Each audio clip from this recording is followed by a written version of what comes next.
సొరకాయ పచ్చడి చేస్తున్నాను. లేత సొరకాయ, అందుకే తొక్క తీయలేదు, అలా కట్ చేసేసాను. మిర్చి ఆల్రెడీ వేయించేసాను. ఈ సొరకాయ వేసుకున్నాను. చాలా బాగుంటుంది లేత సొరకాయతో రోటి పచ్చడి చేసుకుంటే.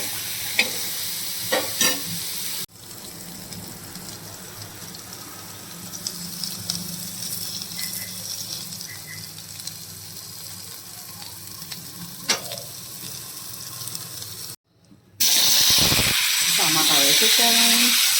మార్నింగ్ మా చెల్లికైతే సొరకాయ కర్రీ చేశాను. లేత సొరకాయ చిన్నది, అది హాఫ్ అయితే కర్రీ చేశాను. అది చెర్రీకి బాక్స్ పెట్టేసాను, మా హస్బెండ్ తినేసారు. ఇంకా కర్రీ లేదు, మళ్ళీ కర్రీ చేసుకోవాలనిపించలేదు. అందుకే కొంచెం సొరకాయ చట్నీ చేసుకుంటే బాగుంటుందని, లేత సొరకాయ కాబట్టి టేస్ట్ బాగుంటుంది అనేసి చట్నీ ప్రిపేర్ చేస్తున్నా. కొంచెం కరివేపాకు వేసేద్దాం, కొంచెం జీలకర్ర వేసుకుంటాం, ఇలాగే కొత్తిమీర, కాస్త చింతపండు,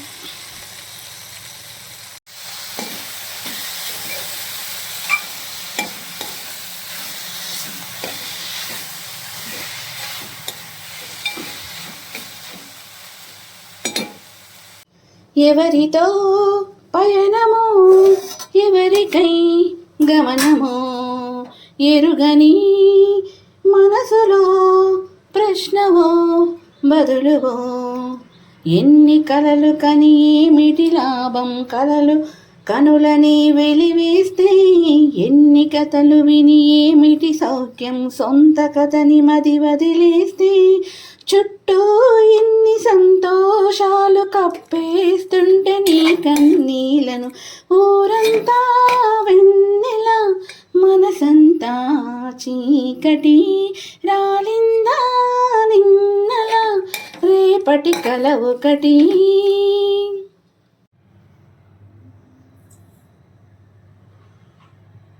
సాల్ట్,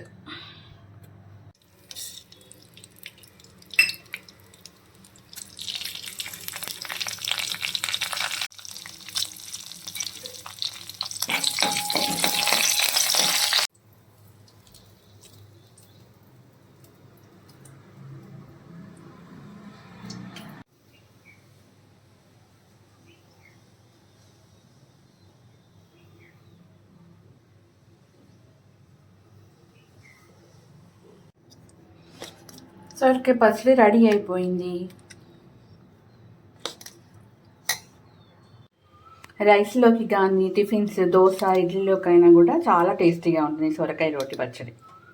ఆ వీడియో కనుక మీకు నచ్చినట్లయితే ఒక లైక్ ఇవ్వండి.